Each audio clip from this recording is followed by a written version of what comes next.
This is your favorite podcaster, Romina, and you just tuned in to RM Podcast FL. Hey, welcome back to RM Podcast FL. This is your favorite podcaster, Romina. Thank you so much, guys, for tuning in and investing your time towards RM Podcast FL. And if you have yet not checked out our website, make sure to do so. www.rmpodcastfl.com, and make sure to subscribe for the monthly newsletter, you guys, because there's some really great information there.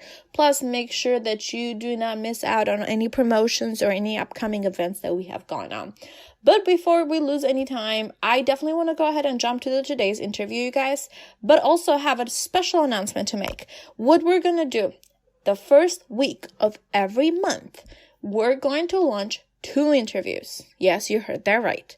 2 interviews, first week of every month. Why are we doing that? Because we have so much great information to bring to you guys. And I definitely want you guys to learn more and actually connect with more professionals of different careers. That is exactly what we do here at RM Podcast FL. And also, if you have not yet given us a 5-star review, I don't know what you're waiting for. Go ahead and give us a 5-star review if you're listening to this episode from Apple Podcast. And if you're listening from any other platform, well, give us a review there as well, if they allow you. I don't know what platform you're listening to. We are everywhere. But without losing any time, let's dive into today's interview with Matt Graifer, you guys, or as a lot of people know him as the young professor himself. He is an educator, an entertainer, and an announcer. He's also the co-owner of Florida Ambassadors Media Group, FAM, like he likes to call it. So what Florida Ambassador Media Group does, it's a professional social media management services, you guys, which will definitely give your brand a digital and a social voice. You should absolutely go ahead and like that page. And if you need help with your social media management services, you know where to go. Definitely Matt. Also, he is the announcer for trivia nights here in Florida, and he's also an announcer for MMA, for boxing, or for wrestling events. I was actually lucky enough to go see a live wrestling event just recently, which we'll talk about this on the episode, and he was the announcer, and it was really cool, you guys. Like, if you have not seen a live wrestling match, you should definitely do so. But without losing any time, let's dive right into the interview, and I hope you guys enjoy it. So thank you so much, guys, for tuning in to RM Podcast FL. Just like I mentioned on the bio, today's guest is Matt Graifer. Did I say that right? You did. Okay, Graifer, cool. Yes. I didn't mess that up. How are you today? I'm doing well, thank you. How are you? I am great. I'm super hypered up. Too much coffee. I hear you. Awesome. So first and foremost, I want to thank you for coming all the way from Palm Coast to Jacksonville, Florida, for the interview. Not a problem. It's, it took me, I think, 50 minutes. I used to drive up here every day. Yeah. When I was an actual college professor up until like 6-7 months ago. So this was, this drive is not foreign to me. Okay, so let's pass the mic to you. Tell us a little bit about yourself and tell us how you got the young professor name. So also. I feel like these days, calling myself that gets a little bit more of a stretch each and every passing day as I get older and older. But my name is Matt Graifer. I go professionally by the young professor. I was a college professor at the age of 25. I turned 26 a week later, but I was 25 when I started. And so I didn't call myself that then. I was I was Mr. Graifer, or Professor Graifer was what usually my students called me. But then a few years later, when some of my circumstances began to change and I got into entertainment as a trivia host, I was just Matt, the trivia host, for a while, and that was fine. But after a while, when I started kind of expanding our market, we were primarily in the Daytona Beach area, and there was nothing in Flagler County. And Flagler County is where I live, in Palm Coast. So when I started my show, our first show in Palm Coast, the way I wanted to start marketing it was a little different. And really, the idea came from wrestling. True story. Like, I know that gimmicks kind of resonate with people more. Like Matt, the trivia guy, is just like, okay, that's easy. That's the most vanilla. name ever. And so I was like, well, I was a 25-year-old professor, and a professor would make sense that he would ask questions at a bar. Sure. So I started with the young professor concept, and I've used it in all of my entertainment pursuits since. So was that your full idea, or was somebody else pitched the idea for the young professor for you? It was mine, which is kind of lame because, it's kind of lame to give yourself your own nickname, but no, it's actually smart. Because you can be like 50, 60, and your nickname will just be like the young professor. At some point, I might need to just switch and drop the young and just be the professor. No, I think you should keep it. So tell us a little bit. You said you were very young when you started teaching. We did talk a little bit about this before. Can you share with the audience how many classes were you teaching and what was going on during that time frame? Gosh, so it really all happened by luck and chance and opportunity, some kind of amalgamation of all those things. But I graduated college at 24.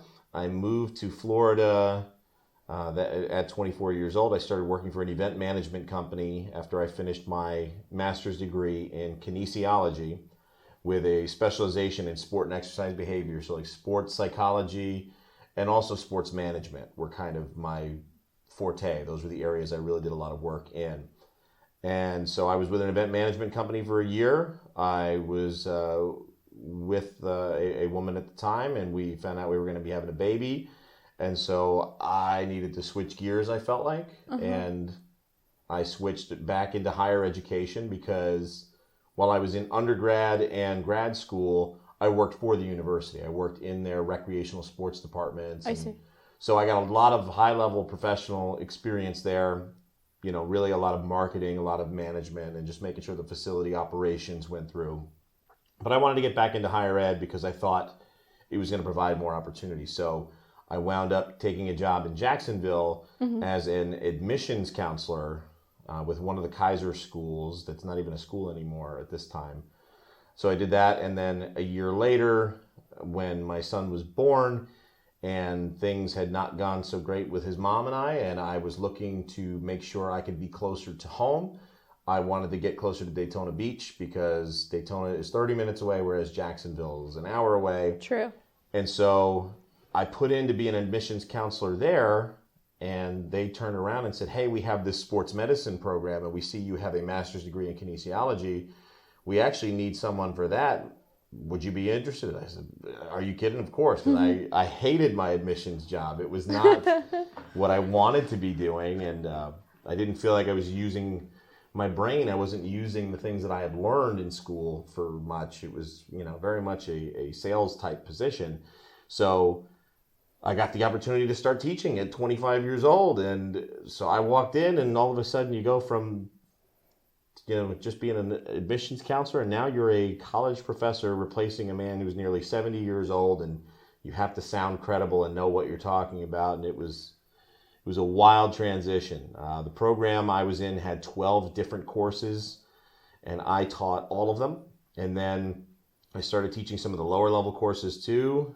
In total, in my 7.5 years of college teaching, I have taught about 24 different college courses.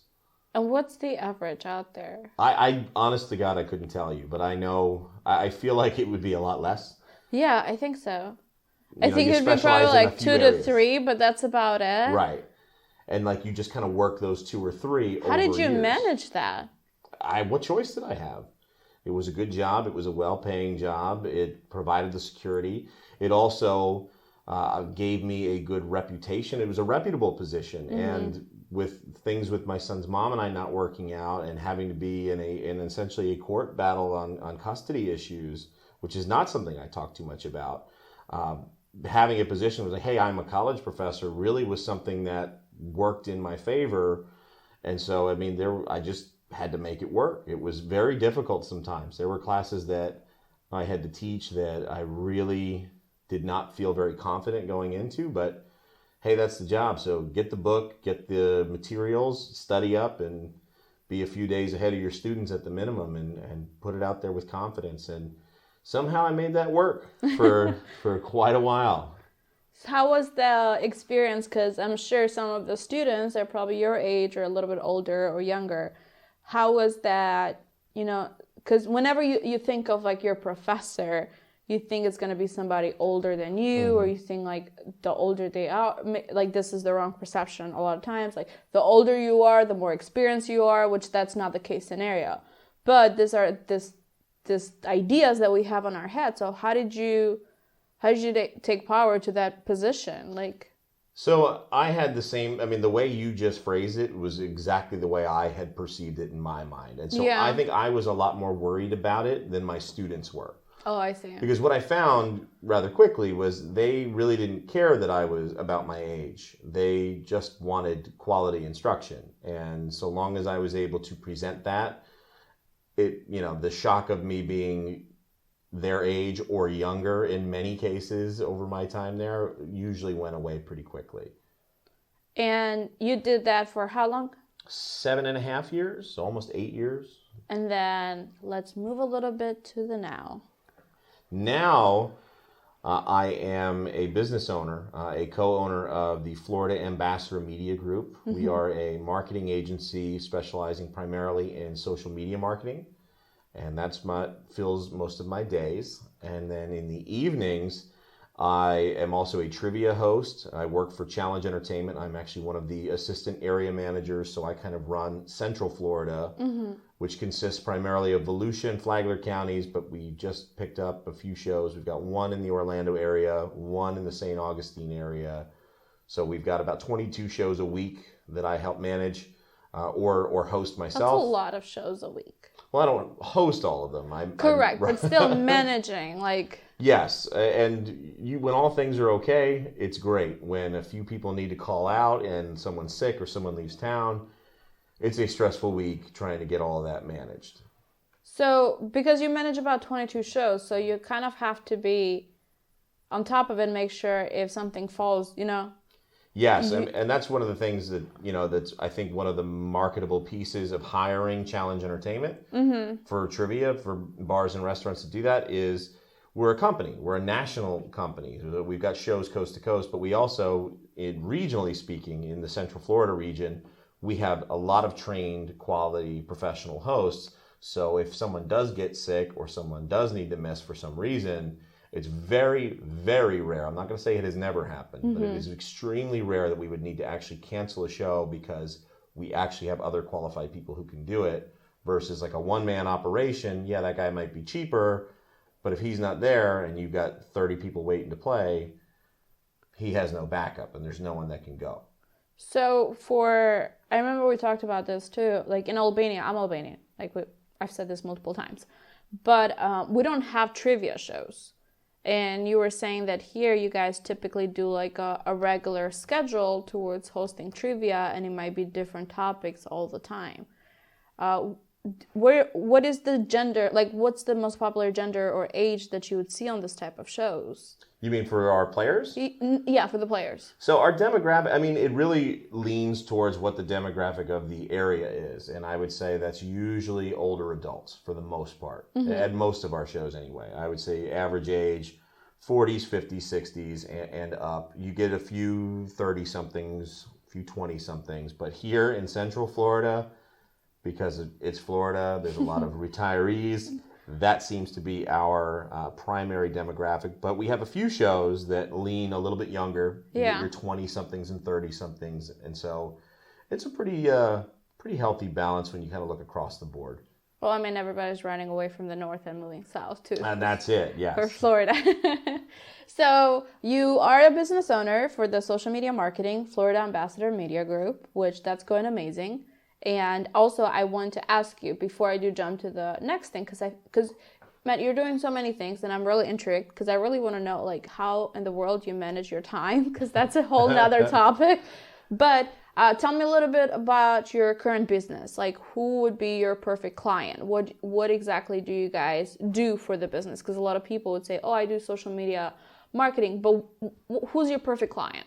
So a perfect client for me is someone that usually a small business owner that really just doesn't understand how the workings of social media are. And what I mean by that is just an awareness of having a social media presence. Because right now, even among this if the young kids are listening, this boomer generation, boomers are the ones who are on Facebook. And just from me being able to tell you that is a huge component of my market for trivia, that's also a huge component of the market for most of these businesses, because that's the demographic of where we live. Yeah. So they're on Facebook and they're going to be interacting not only with friends and acquaintances, but they're also interacting with businesses, and businesses need to be on there, and they need to they have opinions. Right. Yeah. Yes, and they need to have a regular presence and something that folks can interact with.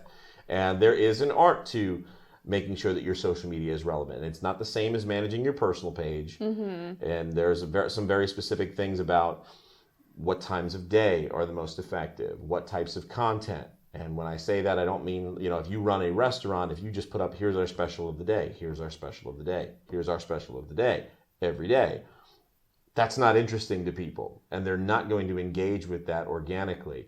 Whereas if you've got different types of content, hey, here's a video. Hey, here's one of our waitresses having fun with some of our customers. Hey, here's a meme that is related to food that we serve. And then here's our special of the day. Now there's variety.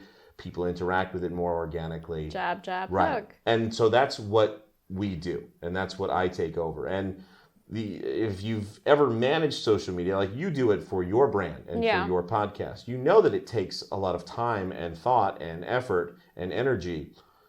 These business owners are trying to run their business. Yeah. So being able to run their business and just do all the day-to-day tasks involved with that, that's got to be priority number one. Sometimes social media takes a back seat.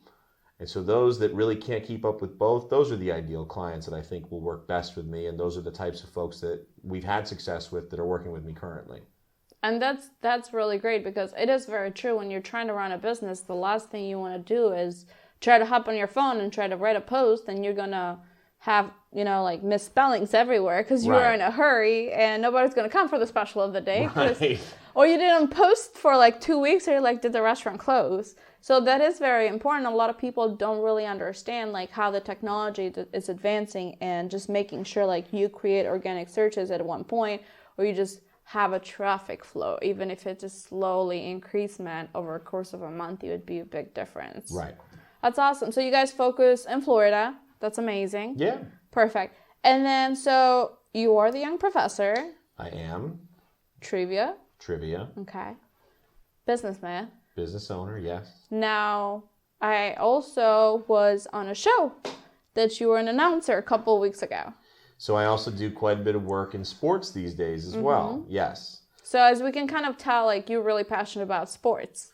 From a young age. I don't know. I'll be very honest with you and say that that's not necessarily true. My parents were not big sports fanatics. Yeah. We really didn't grow up watching it. My mom's father, my grandfather, was a big sports fan. I grew up in northern New Jersey, and he was a big Mets and Jets fan. So those are the teams I typically lean towards. I was a very big Mets fan as I got older, but this was not something that was inherently nurtured in my household. I came into the love of professional wrestling when I was about 10 or 11 years old. 1996, 1997 was a major boom culturally in professional wrestling. That's when Stone Cold Steve Austin and The Rock and The Undertaker and Mankind, those recognizable household names now from the late 90s, became very popular. And that's when I discovered it, and I fell in love with it, and I've loved it ever since. Yeah. So that was really my big first foray into anything sports or sports entertainment. And that was early 2000s for me when I started watching them. Those were the main characters also. Yep. And so that was where I kind of grew. And then as I got older, especially being a boy, a lot of my friends followed football. So I started watching more of it, and then I got more into baseball. And I'm not, I don't go out of my way to watch it all, especially these days. I'm so busy. But I have a functional working knowledge of all of it, and I do enjoy it.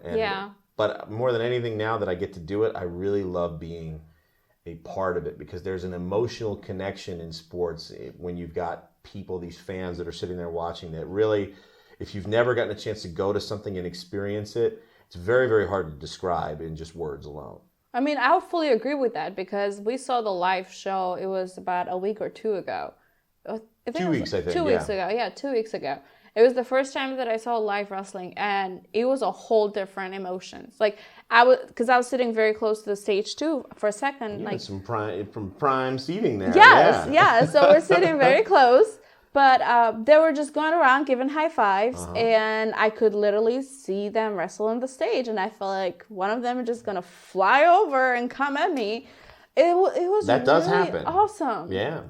It does happen. That does I happen. should be there I've for seen that one. that happen many times where wrestlers go flying into audiences crowd. and stuff, and people eat that up. They love it. That's why they pay extra money to sit in the front row in the hopes that some sweaty man or woman will land in their lap for some reason. You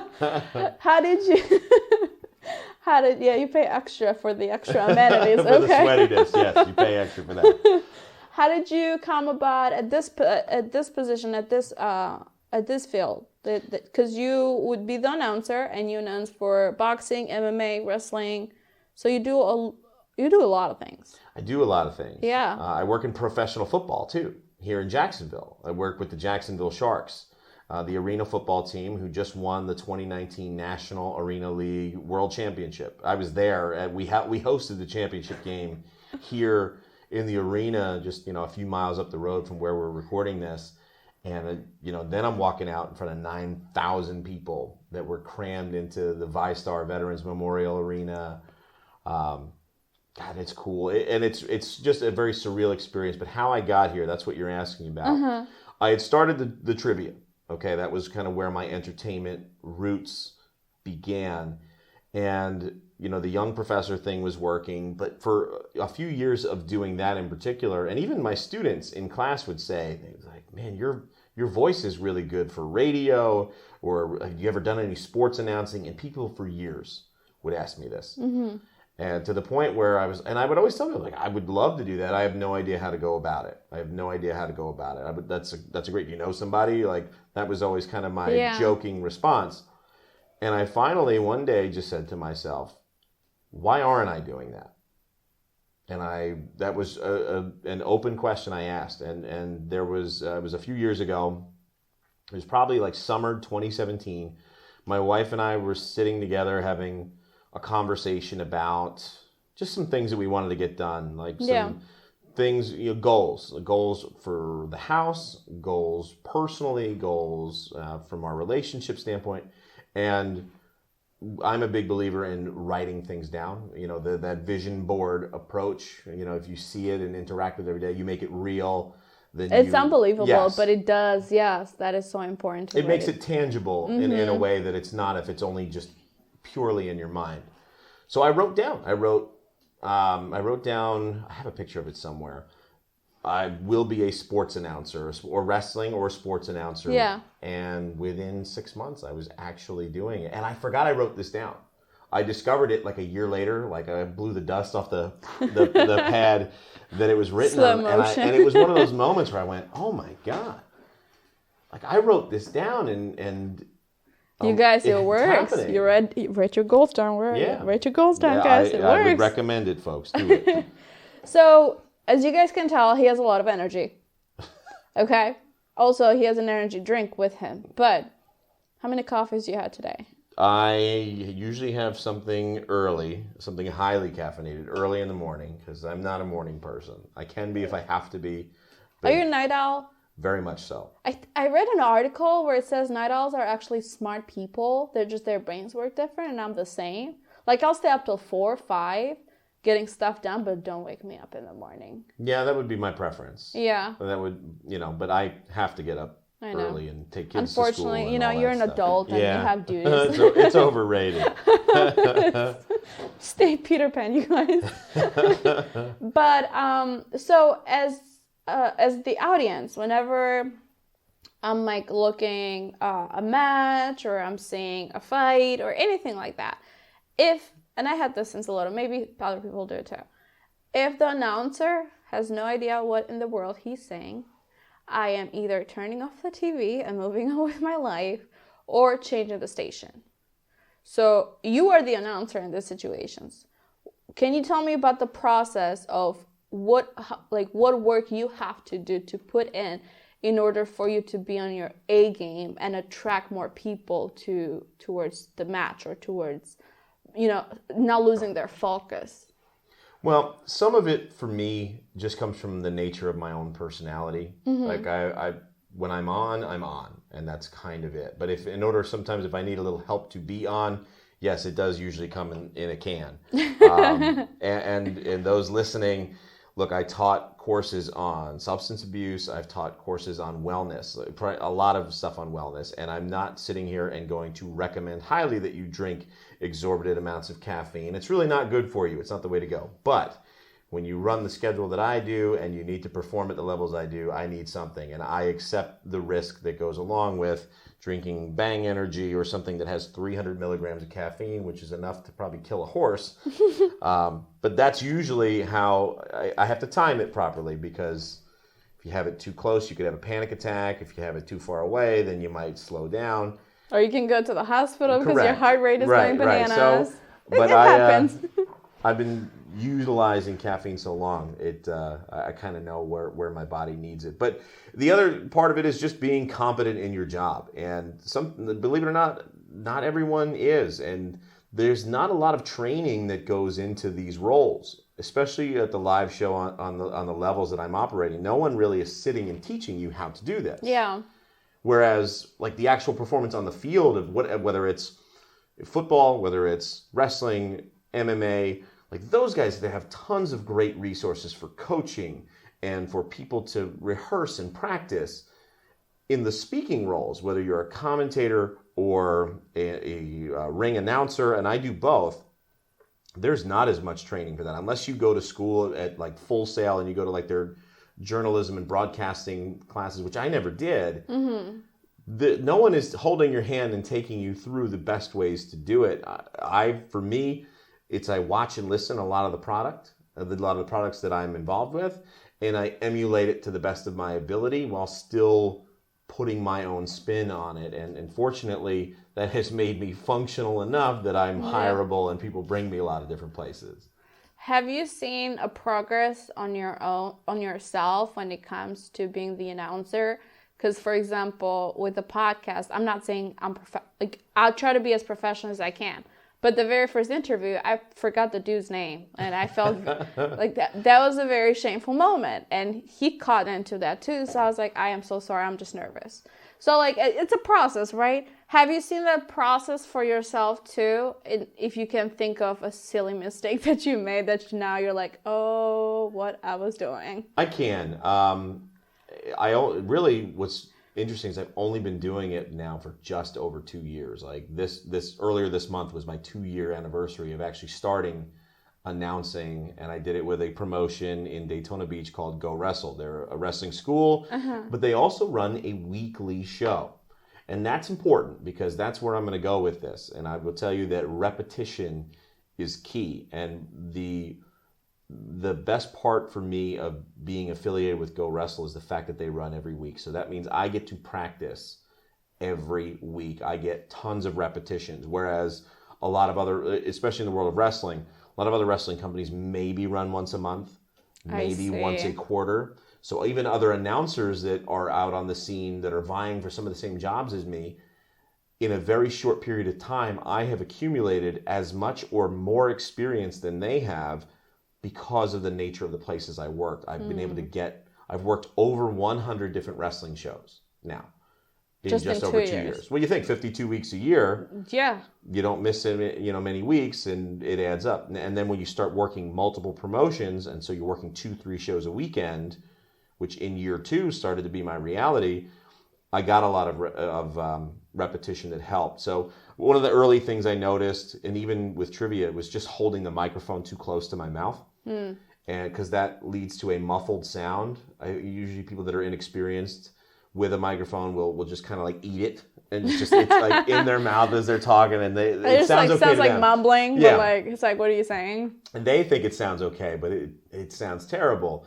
And so I started to learn where to hold it and how to kind of hold it a little bit off to the side, so you don't get some of those plosives. Like you recording a podcast, especially with like the software you're using, these microphones will pick up a lot. Yeah. So if somebody says a P or a B or an S right into the microphone, it pops the microphone. Yeah. And it's an annoying sound. And not everyone's paying attention to this, but now, especially with the repetition, you learn what to do and how to make that sound quality better. So I figured out how to hold the microphone, and I started dressing a lot better. And those were really the biggest improvements. I mean, I have to say, I loved your shoes Thank you. at the show 2 weeks ago. Thank you. They were amazing. I have They them in were like 6 colors. very glittery, shiny green shoes. And they matched great with your jacket. Thank you. That's usually what I'm going Like, for I remember these as days. we walked in with the people that were coming, as we walked in, I was like, those shoes, they're just like, hello, I'm here, guys. You know, it's funny because I'm very loud and commanding of attention when I speak, but now the wardrobe kind of matches it to the point where I have people's attention before I even speak, which helps because my job is to really control the flow of the show. So if I have people's attention, then the flow and the transitions can be a little bit more smooth. What was the weirdest, like, announcer or the weirdest wrestler? Because I'm sure you ran across some of those. Like, 'cause So everybody wants their own introduction. Like, Yes. what was the weirdest one that you had to do? Well, I'll be honest with you. I like the weird ones. I like the ones that stand out because even though my job is to know people's names and yell their names, I'm not very good at remembering names. So like even you saying, I forgot the dude's name I was talking to, I'm guilty of that all the time. Like I'll meet someone and say, hi, I'm so-and-so. I'm like, hey, I'm Matt, nice to meet you. And I'm like, oh my God, it's gone. Like, I hey, already man, forgot. how are you, man? Hey, brother. Hey, man. Like that's the Hey, rest of the girl. conversation. Yes, it happens. So I write things down, but even wrestlers I work with constantly, they'll be like, you don't know my stuff by now? And I'm like, no, I churn it and burn it.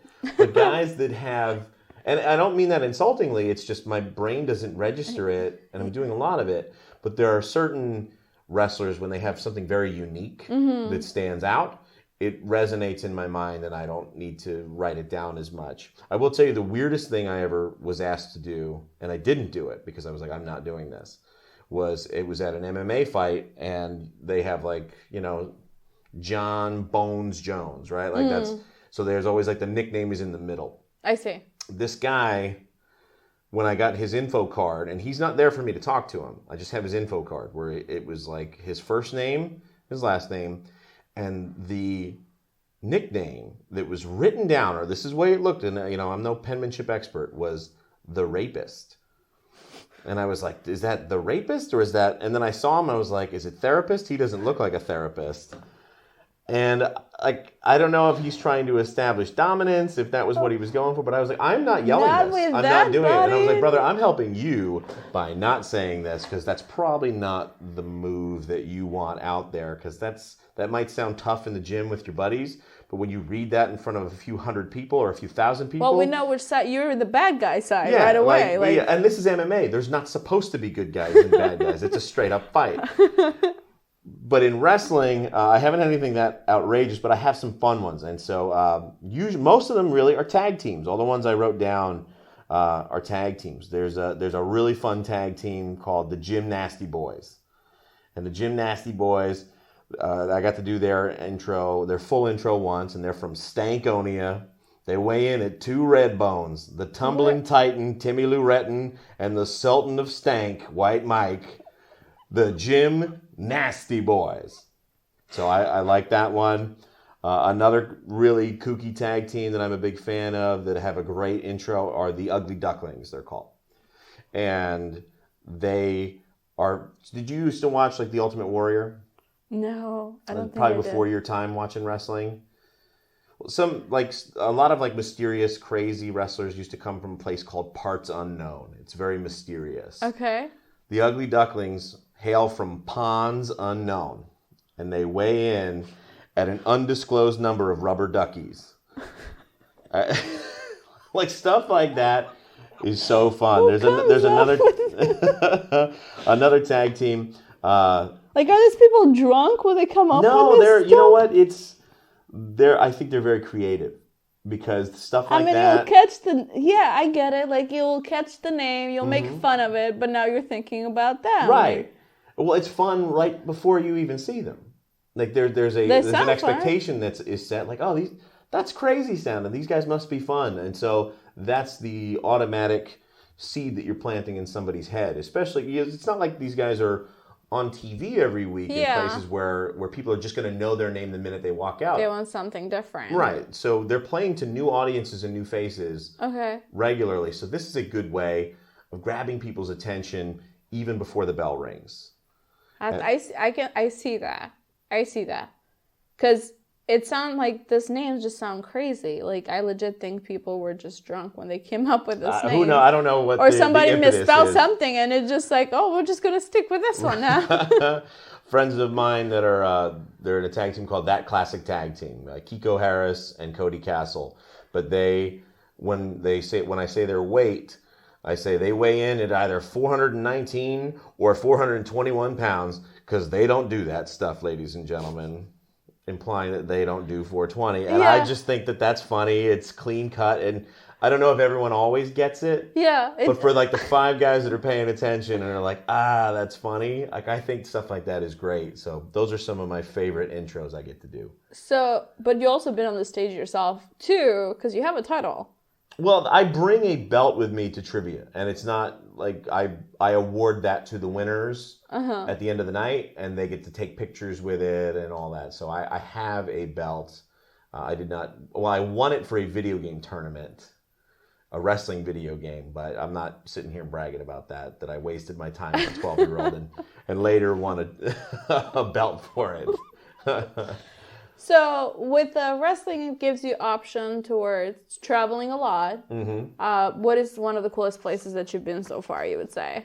So I worked a couple tryouts last year. I got a chance to go out to Las Vegas last February. Mm-hmm. And I've never been out there before, so it was cool to go out that way. And I got to see and meet a lot of people that I hadn't had a chance to meet yet. And like guys that I watched on television that I was a big fan of, and now I'm somewhere working in front of them or at least, showing off my skills.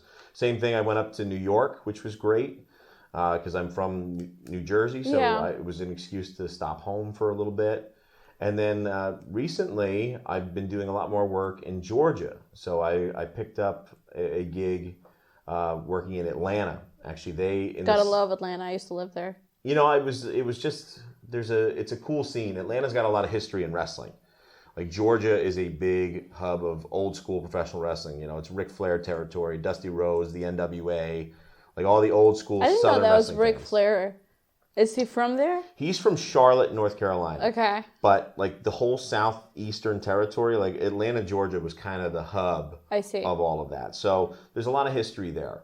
And there's a promotion there, Atlanta Wrestling Entertainment, and in August of last year, they announced a competition. They said, we like managers. We like guys that can talk. So if you are a manager, or if you ever wanted to be a manager, you're going to cut your best wrestling promos, and people are going to vote. And the winners are going to face off in like a manager talk-off in the ring. And lo and behold, even though I had never managed before, I knew that I spoke for a living. I still speak for a living. Yeah. So I gave it a shot. I wound up getting into the top 3 and wound up going to Atlanta, and I actually won the whole thing. So I am Atlanta's top manager with Atlanta Wrestling Entertainment. And so I get a chance to go up there every couple months. And I work for Viral Pro Wrestling as a ring announcer in Georgia too. So I'm traveling more and more. Nice. That's awesome. Now, that's awesome that you got Atlanta territory too. It's very cool. It's a big city. It's a great place to go and work. It is. So you work as a manager? Yes. So can you tell me a little bit more about this? So I, as the professor, I studied a few of the guys that they had there and wanted to start working with some young, unproven, untested talent. And 2 guys that caught my eye are Ethan Price. Okay. Who is he's a scholarly young man, a blue chip athlete, really strong, deceptively strong for a guy his size. And Talon Oxen, who has just so much potential. He can fly, he can move. I mean, he's quick. So these guys they're not traditional tag team wrestlers. Yeah. But in working together, we've really kind of gotten a lot of a good fellowship and good camaraderie, and they're really starting to click as a tag team. So I've been helping them with kind of focusing their mental game to work more effectively as a tag team. Nice. So how, like, for the Florida Ambassador Media Group, I've noticed actually while you're talking, I noticed that we have a mutual friend. I don't know if I call him a friend. He's probably just watching what I do.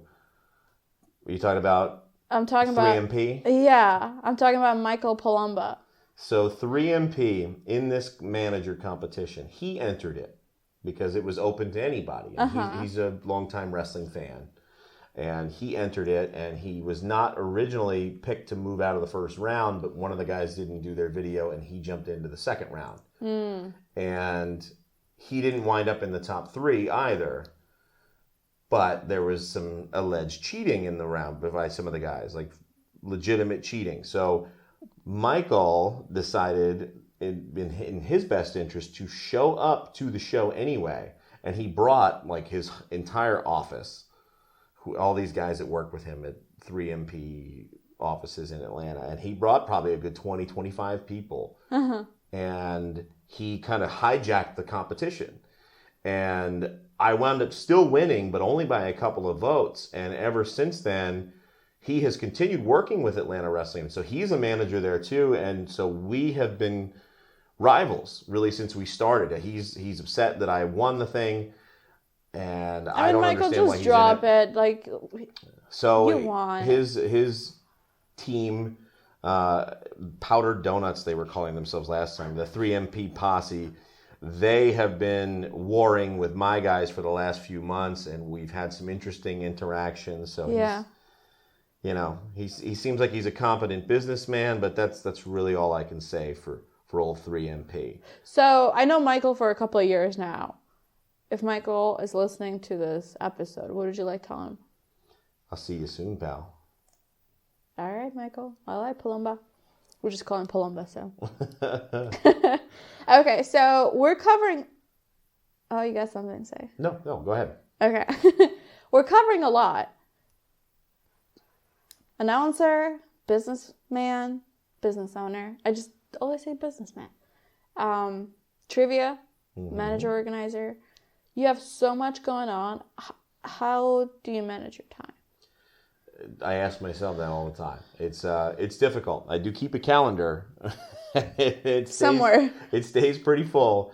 But I just try my hardest to be the best at whatever task is really in front of me at that time. And that's not always easy, and I probably could do a better job. But, in the times where I'm not doing all of these crazy things that have, been part of my life now for a few years, I've got to be a good husband and a good father to my wife and my kids. And I'll tell you, it's tough.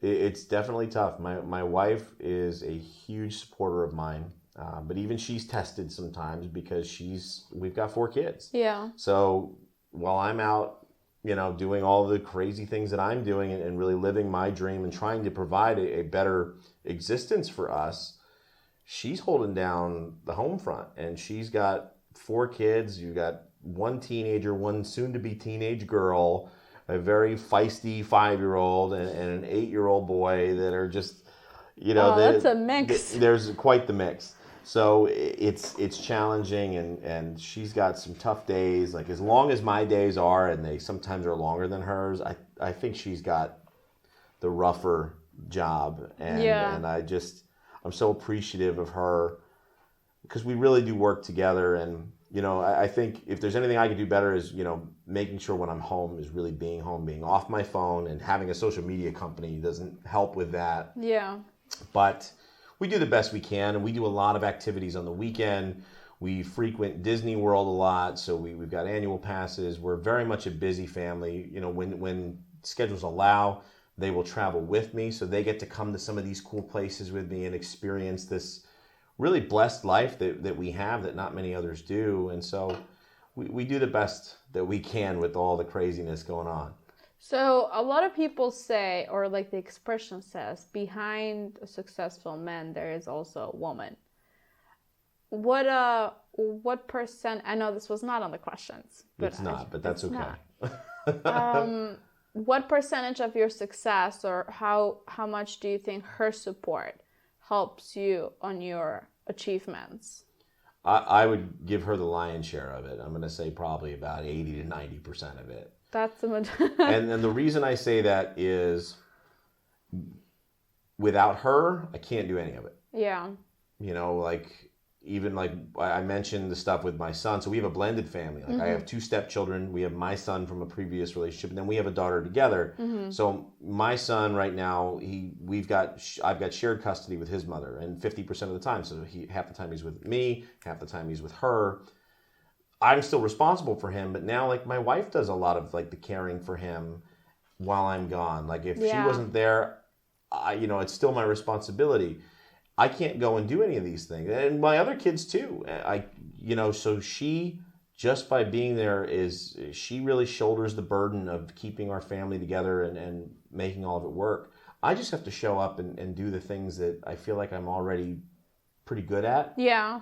That's, as much as I've practiced and honed my craft, I'm lucky because this is just kind of part of who I am. I'm loud and I'm competent, and so it has come pretty easily for me. So that's easy. That's 20%. The 80% of just the logistics of her being able to really make sure that our life continues the way it should, that our kids are fed and they're getting home from school and they're going these places. Like, I really credit my wife Shanna with so much of helping make this all possible. All she asks is I go out and make $1 million so that she can that's a enjoy fair it deal. more. So I'm working on it. Matt, if you were to see yourself, like you have Matt right now, and then you see Matt at 17, what advice would you give to your young self? Because I know sometimes life happens, you learn from your lessons, like every day you try to improve yourself. But what would you tell your 17-year-old self? Honestly, I don't think I would tell him anything. And not that he had it all figured out, but he had to learn. He had to go through the hardships that I went through. And those are the things that really shape you and make you better or break you. And I think in my case, and I hope in the case of many others, those trials and tribulations that you experience, they can be humbling, and they can be crippling even. At least they feel that way in the moment. But they test the boundaries of your fortitude. They help you to find yourself further. And when you do, and life goes up and down. When you do get better, you are so much better for it. So by giving him any advice and giving him a heads up, it might not wind up where I am today. So he managed. He'll be all right without it. He'll be fine. And before we jump to the very last question, I also have a question. I have asked this probably like in 2 or 3 episodes so far, but I have to say it is one of my very favorite questions. If you were to if you were to be on a stage, your whole family is there, okay? Your kids, your wife, like all the loved ones that you really love and appreciate in your life are there. And you're about to get on the stage because you got an award, which you will get the award that I'm working on one this month, maybe. Yes. So we'll go ahead and send that as well. Can you tell us a little bit about that before we jump to this? Yeah. So as an MMA announcer, I was nominated for in Florida. The Florida MMA Award show is going to be, I think, February 24th. It's a Sunday in South Florida. I was nominated for Ring Announcer of the Year, and the voting is up, and the voting goes through February 16th. I am currently in the lead thanks to the many, many supportive people I've crossed paths with, and hopefully I'll attach the info too. Thank you. Yes. Well, let's have you vote. But that award, and also an award that you just worked your whole life for, your family's there. What award are you receiving that you're just like, I made my family proud, or this is my hardworking moment?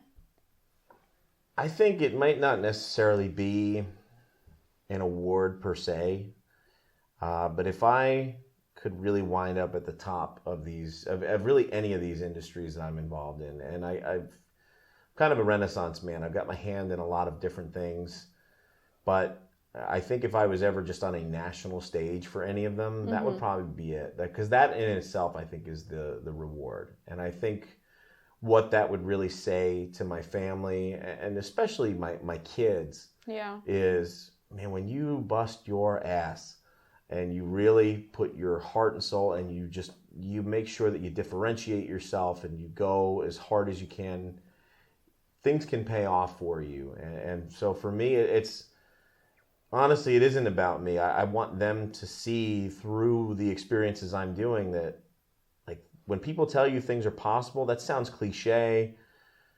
But if you put the effort and the time in and the work, like, you can make things happen. And I think getting to a stage like that, whether it's as a business owner and you know, making tons of money and being recognized, or if it's an announcer and working for the WWE or the UFC, or, you know, working on an HBO boxing event, pay-per-view, that just being there, not even recognized, but the fact that I'd be standing there doing that in a place like that is the reward that can say to them, like, if you want something bad enough, do the work. It don't come easy, but I think that would be tremendously satisfying, and hopefully they would internalize it and use it, because that's, you know. That is so true. And I remember when I first moved to America, like, we got Chinese food, and it was the fortune cookie. Like, you know how you get a message there. And we don't have, like, Chinese food. It's not a thing in Albania. It's not a thing to have a fortune cookie. You see it in the movie, so you're like... You don't have trivia, you don't have Chinese food, you don't have Taco Bell. So what I'm trying to say is don't go to Albania. But it's a very Mediterranean culture. Like, now it's getting more... I'm talking about 2005, when I first came to America, like, first visited. And I remember, like, getting the fortune cookie, and I was like, whatever message this is for my American journey. Like, just me being me. And it's nothing is impossible. And that just kind of stamped in my brain. And I was like, the American dream. I was like, nothing is impossible. And it is so true, though, because if you put yourself out there, if you put in the work, if you really devote your time and your energy, like, nobody can take that from you. And you will go where you're meant to be. And you will go where, you know, you will get what you always dreamed of. People, that's why... highly paid people, or that's why highly achievers, or those people that are remembered, is because of that hard work that they put in. Nobody's gonna remember average. No, and I'm glad you bring it up, and I think that's where a lot of people get it wrong, because we've touched on a couple different things in this conversation that led there. We talked about, like, vision board type stuff and how I wrote it down, and I know a lot of people think about things like that. Like, I'm sure, have you read The Secret, or have you ever gone the through book, that The book? Secret? Yes. Or the movie. For Law of Attraction. Yes. Yeah. And I absolutely believe in it. Yeah. Like, it, you know, I've had people tell me too, because I'm a believer in God, and people are like, oh, those two things are at odds with one another. I'm like, well, I don't think that they are. But I'm a big believer in putting your intentions out there. And really what that law of attraction says to people is, like, if you really believe in something, it'll come to you. Like, if you want to be a millionaire, like, really cling to that. And people are like, okay, like, that sounds like it's hocus pocus. Yeah. Right? Because it's like, you can't just wish for something and it shows up.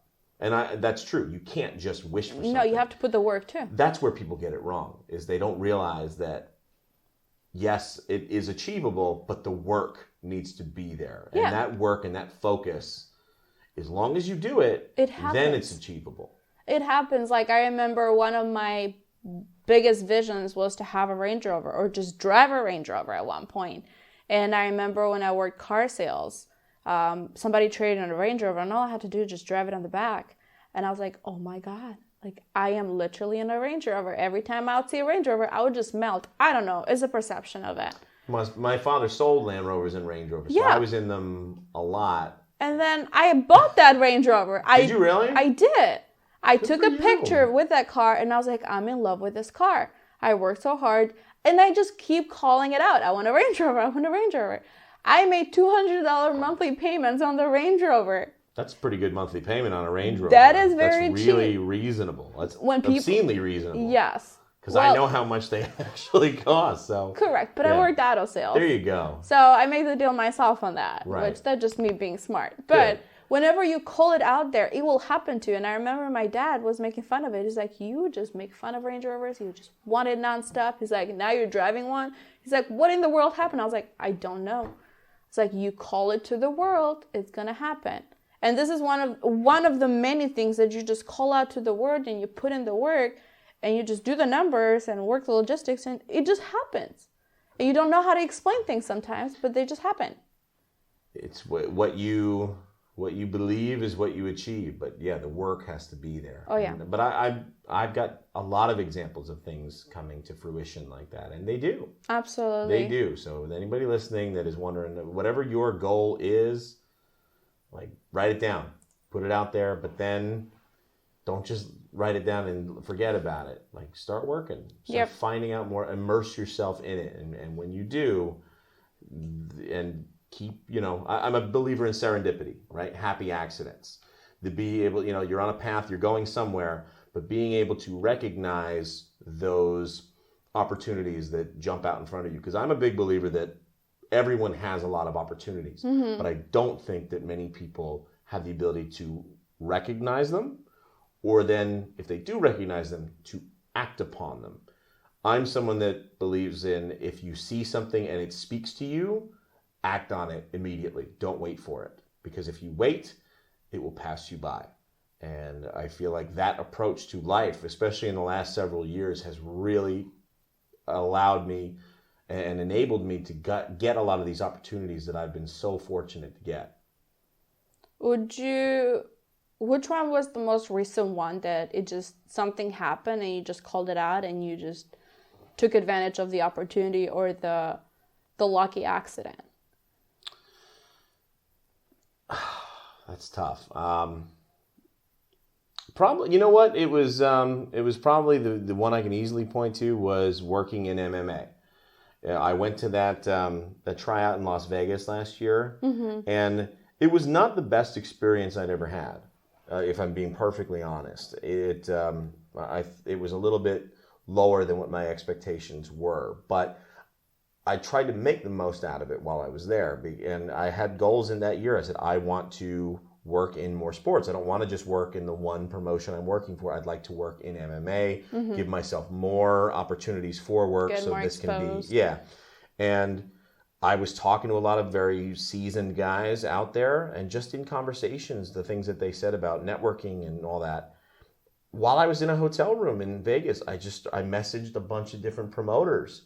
And one of them was the promoter for Combat Night, which was the number one MMA promotion in Florida, both as an amateur organization and as a professional organization.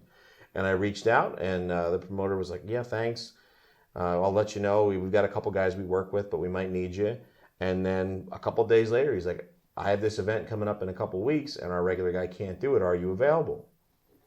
I'm available. I will. Even if I wasn't available, I was available. And went in, did good work, and I got to work with him a lot more this year. And now I'm up for an award for the Ring Announcer of the Year, and I'm, whether I win it or not, I'm in the lead right now. A guy who just started it a year ago, just from thinking it, just from saying, I want this, and then taking a few little, actions. And I didn't even know anyone in MMA. I knew no one that did it. Yeah. But hey, here's this. One of my father's friends from the Marine Corps, Barry Stewart, they were in together in like 1978, 79. Barry lives in my hometown. My dad wanted to introduce me. Barry's a boxing coach, and he ran a boxing event.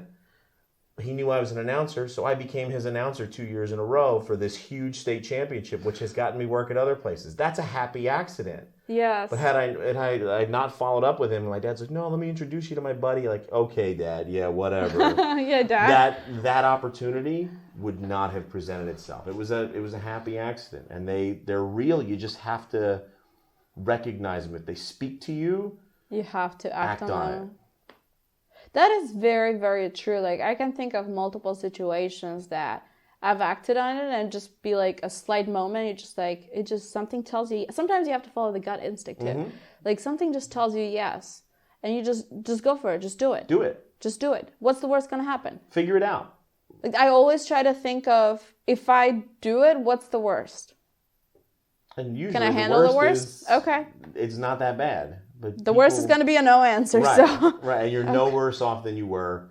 It's a no already, right. So why not give it a try? Right. Like, that's my thought behind trying to get new stuff too, and that is so true. You just have to act on it.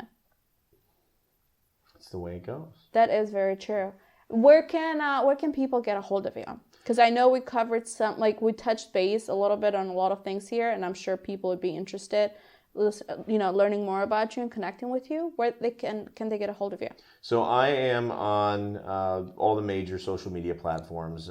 My biggest presence is probably on Facebook, and you go to facebook.com/theyoungprofessor. You can also catch me on Instagram at MGTheYoungProfessor, and on Twitter, Young Professor G. I wished it was consistent among all of them, but somebody had it, and so do the best we can. If you're interested in the trivia stuff I do, you can find me through Central Florida Trivia. And if you're looking for social media management services, it's the Florida Ambassador Media Group, the FAM group. That's, FAM like family. That was part of the impetus of naming it like that, because I think, I don't want to just work with somebody and take their money and put a few posts up. I want to treat your business like it's my own, like you would do for family. That is very true. And for you guys, I'll also go ahead and attach all the information on the details. So if you're driving, you don't have to try to, do something. Just tag. Go ahead and tap on whichever link you want to connect with him at, and just tell him Romina sent you. So my very last famous question. I'm intrigued about your answer. Shoot. What is your definition of success? I don't know that I have one. Just not feeling like a failure at the end of the day. That's probably a lousy cop-out answer. But I think if you feel accomplished in whatever you did, and look, not every day is a winner, let's face it. But if you can look at the overall circumstances of your life and feel like there's some happiness in what you're doing and that you're comfortable, and I think that is success, because success is so different for so many people. For some people, it's making a certain amount of money. For some people, it's winning a certain award. It really is up to you. And so I think if you're working towards your goals and you're accomplishing some of them, that's success. That is very true. Thank you for sharing that. My pleasure. And a lot of people, that is true, because a lot of people, I actually shared this on social media one time. You had two doors. You can either choose an amazing skill that will make you millions, or $1 million right at the second. And a lot of people chose the $1 million right at the second, because they think that's short term compared to instant gratification versus long-term benefit. And we live in a society right now that really emphasizes the immediate. And that's where a lot of people trip up. And we want it now. We want the likes. We want the hearts. We want the, it's that Walmart mentality. Well, think about it. We want the share. 100 years ago, if you got a hole in your sock, what did you do? You patched it. Yeah. Like you would patch it. If you get a hole in your sock now, what do? You buy a new one. You buy a new one. You churn it and burn it. So we are trained just even by our habits. I wonder if the new generation even knows how to knit. No. Or like how to sew. Oh, I do. Because back in Albania, no, I'm just kidding.